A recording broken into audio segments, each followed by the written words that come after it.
In a symbolic ceremony in Ouagadougou on Monday, February 2, 2026, Burkina Faso's President Ibrahim Traoré handed over keys to 2,000 motorcycles to the national police. Standing before Minister of Security Mahamadou Sanaa, the 36-year-old military leader presented what he described as essential tools for enhancing police mobility in a country facing escalating security challenges. The motorcycles, branded Yento, meaning security in the Gulmancema language, represent far more than mere transportation. They embody Traoré's vision for reclaiming territorial control and restoring safety to a nation that has become the global epicenter of terrorism. Before we begin, kindly subscribe to the channel if you haven't already. This donation supports the S24/7 security program launched in 2025, a comprehensive initiative aimed at providing round-the-clock security coverage across Burkina Faso.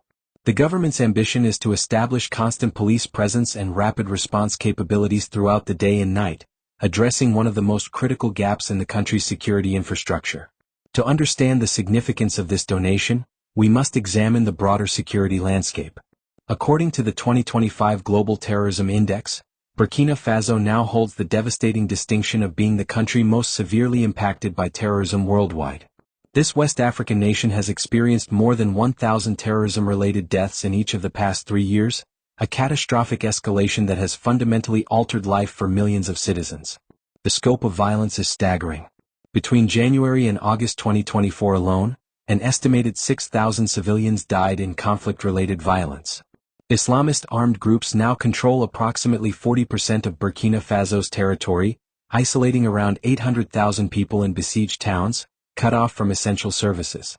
3 of the 5 deadliest militant Islamist attacks since violence began in 2016 have occurred within the last year, including the Barcelogo assault that claimed at least 310 lives, mostly civilians. The humanitarian consequences are equally devastating. More than 2 million people, nearly 10% of the population, are internally displaced. The conflict has forced the closure of 424 health facilities, depriving 4 million people of healthcare access. Burkina Faso has also faced concurrent epidemics of measles, polio, hepatitis E, and yellow fever, with the worsening security situation making it increasingly difficult for health workers to reach affected populations. Against this backdrop, ordinary crime has surged. According to survey data, more than 3/4 of citizens, 77%, reported feeling unsafe walking in their neighborhood. Only 24% said the government was doing a good job of reducing crime, a 29 percentage point drop since 2017. Criminal networks involved in drug trafficking, arms trafficking, and human smuggling operate freely, with reports indicating that corruption involves many state actors. Ibrahim Traoré came to power in September 2022, overthrowing Lieutenant Colonel Paul-Henri Damiba in Burkina Faso's second coup that year. Since assuming power, Traoré has made security and territorial reconquest his absolute priority, acquiring military and security equipment for regular forces and their civilian auxiliaries, the Volunteers for the Defense of the Homeland.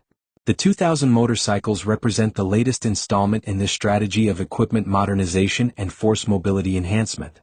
The choice of motorcycles is strategically significant for Burkina Faso's geography.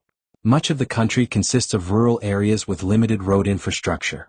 Motorcycles are more fuel efficient, can navigate rough terrain inaccessible to cars, are easier to maintain, and can maneuver quickly through congested urban areas. They also enable a more visible police presence, potentially improving police-community relations at a time when trust in security forces has been severely tested. The branding as Yento signals the government's commitment to national sovereignty and cultural pride. This aligns with Traoré's broader political positioning as a Pan-Africanist leader determined to free Burkina Faso from what he characterizes as Western imperialism. His popularity extends far beyond the country's borders. At President John Mahama's inauguration in Ghana in January 2025, Traoré received the loudest applause among all 21 African heads of state present. His supporters have nicknamed him IB, and he has built what some observers describe as a cult of personality, enhanced by sophisticated social media campaigns portraying him as a revolutionary hero in the mold of Thomas Sankara. However, Traoré's presidency has been marked by significant controversy.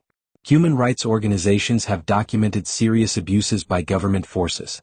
Between January and July 2024, military forces and militias allegedly killed at least 1,000 civilians. In February 2024, security forces were accused of massacring 223 people, including at least 56 children in Yento province. These incidents raise serious questions about whether the methods employed are as damaging as the terrorism itself. Press freedom has deteriorated markedly. 4 prominent journalists who criticized the government were detained in June 2024, with 3 later forcibly conscripted into the military. In March 2025, 3 additional journalists faced the same fate. This pattern has contributed to what Freedom House describes as a shrinking civic space and suppression of dissent. In late January 2026, just days before the motorcycle donation, Traoré's government dissolved all political parties in Burkina Faso, justifying the measure as necessary to preserve national unity. Critics see this as evidence of authoritarian consolidation, particularly given that Traoré has postponed elections until at least 2029. The junta has also faced persistent coup attempts. In early January 2026, security forces foiled an assassination plot against Traoré, the 5th such attempt in 3 years. Security Minister Sanaa announced that intelligence services intercepted the operation in its final hours. The government accused neighboring Côte d'Ivoire of funding the operation and implicated Traoré's predecessor, Paul-Henri Damiba, who lives in exile in Togo. These threats underscore deep fractures within Burkina Faso's political and military elite. The persistent plots reveal how regional geopolitics intersect with internal struggles, with the country caught between its alliance with Mali and Niger in the alliance of Sahel states and the France-aligned coastal West African governments to its south. The economic situation adds complexity to these challenges. Foreign direct investment has collapsed from $670 million in 2022 to just $83 million in 2024. While Traoré has pursued industrialization projects and claimed Burkina Faso achieved food self-sufficiency in 2025, independent verification has been limited given restrictions on press freedom and international monitoring. The donation of 2,000 motorcycles must be understood within this broader context of Traoré's governance model. It represents an attempt to address genuine security needs while reinforcing the narrative that the military government is actively protecting the population. Whether these motorcycles will meaningfully improve security outcomes depends not just on the equipment itself, but on the broader strategies, accountability mechanisms, and governance structures within which they will be deployed. Minister Sanaa pledged to make good use of the motorcycles to reinforce the tranquility of populations across the territory. The real test will be whether the national police can effectively reduce crime, respond to emergencies, and build trust with communities while respecting human rights and operating under the rule of law. For ordinary citizens who have endured years of escalating violence and displacement, the 2,000 new police motorcycles may offer hope that help might arrive more quickly when danger strikes. For others who have experienced abuses at the hands of security forces, the expansion of police capabilities may provoke anxiety.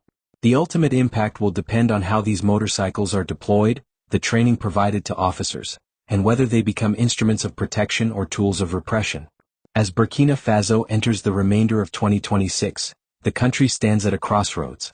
The motorcycle donation is one element in a complex equation that includes military operations against insurgents, efforts to restore state authority, attempts to provide basic services to displaced populations, and the fundamental question of what governance system will emerge from this period of military rule.